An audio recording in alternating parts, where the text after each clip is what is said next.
Hello student. तो आज हम लोग देखने वाले हैं पैरेललोग्राम लॉ ऑफ वेक्टर के कुछ केसेस को। आपने पढ़ा था ना पैरेललोग्राम लॉ में, जैसे मैंने आपको बताया था कि दो वेक्टर है। जैसे ये वेक्टर ए है, इसका हम यहाँ पे शिफ्टिंग किए थे। ये वेक्टर बी है, इसका हमने ये शिफ्टिंग किया था। तो ए और बी के बीच का रिजल्टेंट वेक्टर आर बना था क्या। और आपने रिजल्टेंट आर का फार्मूला प्रूफ किया था पिछले लेक्चर में, under root A square plus B square plus 2ab cos theta. ठीक है। और डायरेक्शन लिए थे इस रिजल्टेंट का वेक्टर ए के साथ। रिजल्टेंट का वेक्टर ए के साथ आपने डायरेक्शन फाइंड किया था बीटा। ये टेन बीटा बराबर आपने फाइंड किया था बी साइन थीटा अपॉन ए प्लस बी कॉस थीटा। ठीक है ना, याद है ना। ये हम लोगों ने पैरेललोग्राम लॉ में प्रूफ किया था। आज हम लोग इसके कुछ स्पेशल केसेस को देखेंगे। जैसे कि देखो, फर्स्ट केसेस क्या है। पहला कि मान लो कि दो वेक्टर जो है सेम डायरेक्शन में लाई कर रहा है। ठीक है ना। पहला केसेस क्या है कि व्हेन टू वेक्टर्स इसमें कौन कौन, vector A and vector B. When two vectors A and B are acting on the same direction. ठीक है। देखो बच्चों, जब मान लो कोई दो वेक्टर होगा, जब सेम ही डायरेक्शन में होगा, ठीक है, तो उसके बीच का एंगल जो हो जाएगा वो थीटा 0 डिग्री होगा। कितना हो जाएगा, थीटा 0 डिग्री होगा। तो इस परिस्थिति में यदि मैं बात करूं, कॉस थीटा बराबर कॉस 0 डिग्री, और कॉस 0 डिग्री का मान कितना हो जाएगा, 1 हो जाएगा, एंड साइन 0 डिग्री का मान 0 हो जाएगा। ठीक है। तो अगर दो वेक्टर एक ही डायरेक्शन में है तो कॉस थीटा बोले तो कॉस 0 डिग्री 1 एंड साइन 0 हो गया। तो इस केस में रिजल्टेंट जो निकलेगा बच्चों, वो देखो क्या होगा। रिजल्टेंट आर बराबर A square plus B square plus 2ab cos 0 degree. और कॉस 0 डिग्री का मान आप रखोगे कितना, 1। तो 2ab इंटू 1। समझ में आ रहा है ना। अब देखो, ये यहाँ पे आपको एक अलजेब्रा का फार्मूला दिखाई दे रहा होगा कि A square plus B square plus 2ab that is A plus B का whole square is equal to क्या लिखोगे, ए प्लस बी। तो ध्यान देना बच्चों, पैरेललोग्राम लॉ में कि जब दो वेक्टर सेम डायरेक्शन में अगर एक्ट कर रहा हो तो उनके बीच का जो रिजल्टेंट होगा वेक्टर ए और बी का, वो आर बराबर ए प्लस बी के बराबर होगा। ठीक है ना। मैग्नीट्यूड में मैं लिख रहा हूँ, एंड डायरेक्शन जो होगा, ठीक है, टेन बीटा, रिजल्टेंट का डायरेक्शन वेक्टर ए के साथ निकाल रहे हैं। तो टेन बीटा बराबर देखो, टेन बीटा बराबर हम लोगों ने फार्मूला क्या पढ़ा था, बी साइन थीटा प्लस ए प्लस बी कॉस थीटा। तो यहाँ पर देखो क्या लिखोगे, ये लिखोगे बी साइन 0 डिग्री बटा ए प्लस बी कॉस 0 डिग्री। अब देखो, ये ऊपर तो पूरा 0 हो जाएगा, ठीक है, और ये b इंटू 1, ये तो पूरा टर्म ही क्या हो गया, 0 हो गया। ये पूरा टर्म क्या हो गया, 0। तो बीटा बराबर क्या हो जाएगा, 0। ठीक है। टेन 0 ऐसे भी क्या होता है, टेन 0 0 होता है ना, देख लो। टेन बीटा बराबर 0 हम लोग लिखे हैं, टेन 0 साइन 0 बाय कॉस 0। तो साइन 0 हो गया 0 और कॉस 0 1, तो ये तो 0 ही हुआ ना। समझ में आ रहा है ना। दूसरा केसेस, तो पहला केसेस तो समझ में आ गया। तो पहला केस में आपने क्या देखा कि जब दो वेक्टर एक ही डायरेक्शन में हो तो उनका जो रिजल्टेंट होगा वो दोनों वेक्टर के मैग्नीट्यूड के सम के बराबर होगा। दिमाग में बैठा लेना। ठीक है। और डायरेक्शंस जो हो जाएगा वो क्या होगा, 0 हो जाए। देखो, डायरेक्शन बीटा जो हो गया आपका 0 हो गया नहीं। चलिए आगे बढ़ते हैं, सेकेंड केस को देखते हैं। देखो बच्चों, केस नंबर 2, केस 2, ये हम लोग का केस 1 था। ठीक है। ये केस 1 की जब दो वेक्टर को एक ही डायरेक्शन में हमने क्या किया, एक्ट कर दिया। क्लियर है ना। अब देखो दूसरा केसेस देखिए बच्चों कि when two vectors are acting in opposite direction।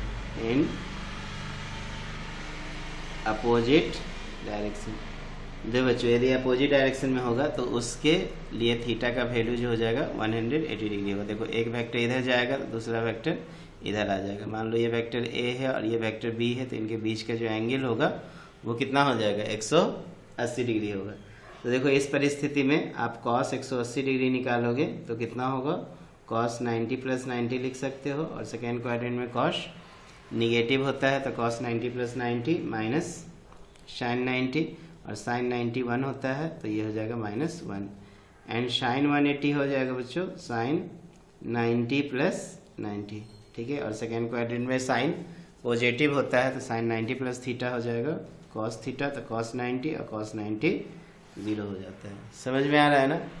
चलो इसीलिए अब हम क्या करेंगे, रिजल्टेंट निकालेंगे सबसे पहले। तो रिजल्टेंट बराबर देखो, दो वेक्टर का रिजल्टेंट r बराबर a square plus B square plus 2ab, और cos कितना 180 डिग्री हम लोग ले रहे हैं ना, cos थीटा।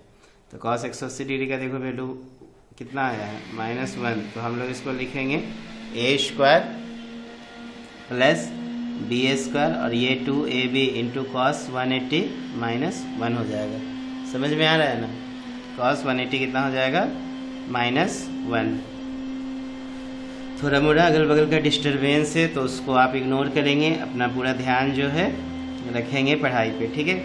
देखो बच्चों ये कितना हो जाएगा, a square plus B square 2ab into -1, तो a माइनस बी का होल स्क्वायर होगा, और इसका स्क्वायर रूट जब आप निकालोगे तो क्या मिल जाएगा आपको बच्चों, a माइनस बी। तो रिजल्टेंट r बराबर मिल गया हमें a माइनस बी, ठीक है। तो आपने देखा ना, जब दो वेक्टर सेम डायरेक्शन में था तो रिजल्टेंट मैक्सिमम निकल रहा था, लेकिन जब दो वेक्टर अपोजिट डायरेक्शन में है तो रिजल्टेंट दोनों वेक्टर के मैग्नीट्यूड का डिफरेंस निकला, वहाँ पे समेशन निकला था और यहाँ पे क्या निकला है, डिफरेंस।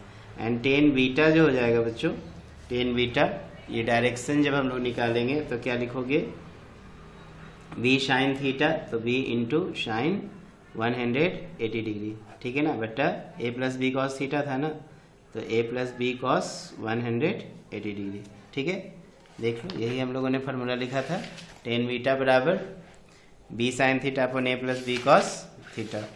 तो देखेंगे, ध्यान देंगे, तो tan beta is equal to b into sine 180, तो माइनस साइन 180 कितना निकाले थे, 0 निकाले थे ना, तो ये तो 0 हो गया, ये तो पूरा ही 0 हो जाएगा ना, तो b इंटू -1, तो ये पूरा टर्म क्या कर दो 0, नहीं तो बीटा क्या निकल गया 0 degree, okay.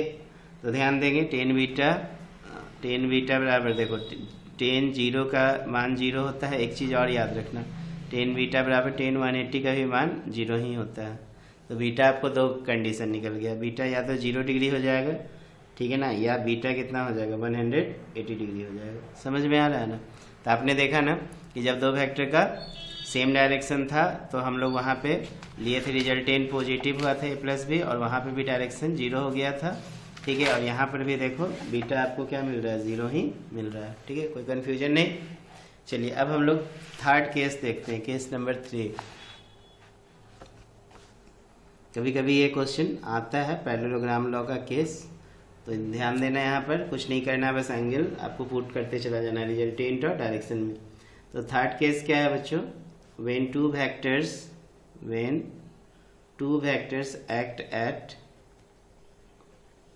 right angle, when two vectors act at right angle to each other, ठीक है। जब दो वेक्टर क्या हो बच्चों, एक दूसरे पे राइट एंगल बना रहा हो, जैसे एक वेक्टर इधर है तो दूसरा एकदम 90 डिग्री का एंगल बना रहा हो, क्लियर है, कोई दिक्कत नहीं। तो इसको हम आगे शिफ्टिंग करेंगे, देखो ये भी 90 ही बन रहा हो, ठीक है। दो वेक्टर के बीच है, हालांकि एंगल जब हम लोग निकालते हैं तो हेड टू हेड या टेल टू टेल निकालते हैं। तो यहाँ पे दो वेक्टर जब एक दूसरे पे 90 डिग्री का एंगल बना रहा है तो बच्चों उस सिचुएशन में थीटा जो हो जाएगा 90 डिग्री होगा। कितना होगा थीटा, 90 डिग्री, इसलिए साइन 90 जो होगा वो 1 हो जाएगा, और कॉस 90 जो हो जाएगा बच्चों 0 हो जाएगा। समझ में आ रहा है ना। अब फिर से आप क्या करोगे, रिजल्टेंट निकालोगे और डायरेक्शन, इसलिए r बराबर हम लोग क्या फाइंडिंग करेंगे, ध्यान दो। तो r बराबर √a square plus B square plus 2ab cos theta, तो 2ab इंटू कॉस 90, तो कॉस 90 कितना हो गया 0, तो ये √a square plus B square plus कितना लिखोगे 0, तो इसको आप बस एट इट इज रहने दे सकते हो, a square plus B square, ये क्या निकल गया रिजल्टेंट। एंड टेन बीटा बराबर बच्चों, टेन बीटा कैसे निकालोगे, तो टेन बीटा बराबर b sine theta upon a plus B cos theta आपने पढ़ रखा है, ये b साइन 90, ठीक है, कितना हो जाएगा बी साइन 90 अपॉन ए प्लस बी कॉस 90, ठीक है। तो साइन 90 1 तो बी इंटू 1 बटा ए प्लस बी इंटू 0 ना, ये कितना हो गया बी अपॉन ए। तो देखो बीटा बराबर क्या निकल गया बच्चों, टेन इनवर्स, ठीक है ना, बी बाय ए। तो इस सिचुएशन में हमें डायरेक्शन निकला ना, जब दो वेक्टर एक दूसरे पे कितना एंगल बना रहे हो, 90 डिग्री बना रहे हो। तो इतना सीखने के बाद आपने क्या समझा बताओ। तो हमें अब ध्यान देना होगा कि दो मान लो वेक्टर का रिजल्टेंट मैक्सिमम कब होता है, जब वेक्टर सेम डायरेक्शन में होते हैं, और दो वेक्टर का रिजल्टेंट मिनिमम कब होता है, जब वेक्टर अपोजिट डायरेक्शन में होते हैं। तब ना आपने आर बराबर क्या पढ़ा, ए प्लस बी निकाला जब सेम डायरेक्शन में होंगे, और अपोजिट डायरेक्शन में था तो रिजल्टेंट आपने क्या निकाला, ए माइनस बी। बात समझ रहे हो ना, क्लियर है ना, कोई दिक्कत नहीं यहाँ तक। चलो, तो ये था कंडीशन, कुछ बहुत छोटा सा लेक्चर बनाइए आपके लिए, ये पैरेललोग्राम लॉ पे कुछ स्पेशल केसेस थे। ओके, चलो अब हम लोग नेक्स्ट क्लास में स्टडी करेंगे कि जीरो रिजल्टेंट वेक्टर्स क्या होते हैं, फिर लामीज थ्योरम्स क्या होते हैं। लामीज थ्योरम के बाद हम लोग देखेंगे बच्चों कि साइन लॉ क्या होते हैं, कॉस साइन लॉ क्या होते हैं। तो चलो आज के लिए इतना ही।